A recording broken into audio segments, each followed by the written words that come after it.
ഓർത്തു നോക്കൂ, എന്തൊക്കെ നാടകങ്ങളാണ് നരേന്ദ്രമോദി വയനാട് കളിച്ചത്.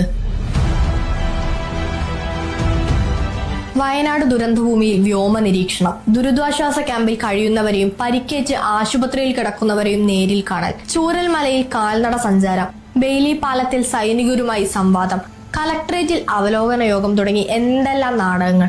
എല്ലാം കണ്ട് പഴയ കഥകളെല്ലാം മറന്ന് നാം സന്തോഷിക്കുകയും പ്രതീക്ഷിക്കുകയും ചെയ്തു. മേപ്പാടിയിലെ സ്കൂളിലെ ദുരിതാശ്വാസ ക്യാമ്പിലെ അന്തേവാസികൾ പൊട്ടിക്കരഞ്ഞുകൊണ്ടാണ് പ്രധാനമന്ത്രിയെ സ്വീകരിച്ചത്. ആ ക്യാമ്പിൽ 2 കുട്ടികളും ഉണ്ടായിരുന്നു. ഉരുൾപൊട്ടലിൽ കുടുംബാംഗങ്ങളെല്ലാം നഷ്ടപ്പെട്ട 2 കുഞ്ഞുമക്കൾ. അവരുമായി പ്രധാനമന്ത്രി സംസാരിക്കുന്ന ചിത്രവും വാർത്തയും എത്ര വലിയ പ്രതീക്ഷയാണ് നാട്ടിലുണ്ടാക്കിയത്. ഇതൊരു സാധാരണ ദുരന്തമല്ലെന്നും പുനരധിവാസത്തിനും പുനർനിർമ്മാണത്തിനും കേന്ദ്രത്തിന്റെ എല്ലാ സഹായം ഉണ്ടാകുമെന്നും മാധ്യമങ്ങളുടെ മുന്നിൽ വെച്ച് അദ്ദേഹം കേരളത്തിന് വാക്കും നൽകിയാണ് ദില്ലിയിലേക്ക് മടങ്ങിയത്.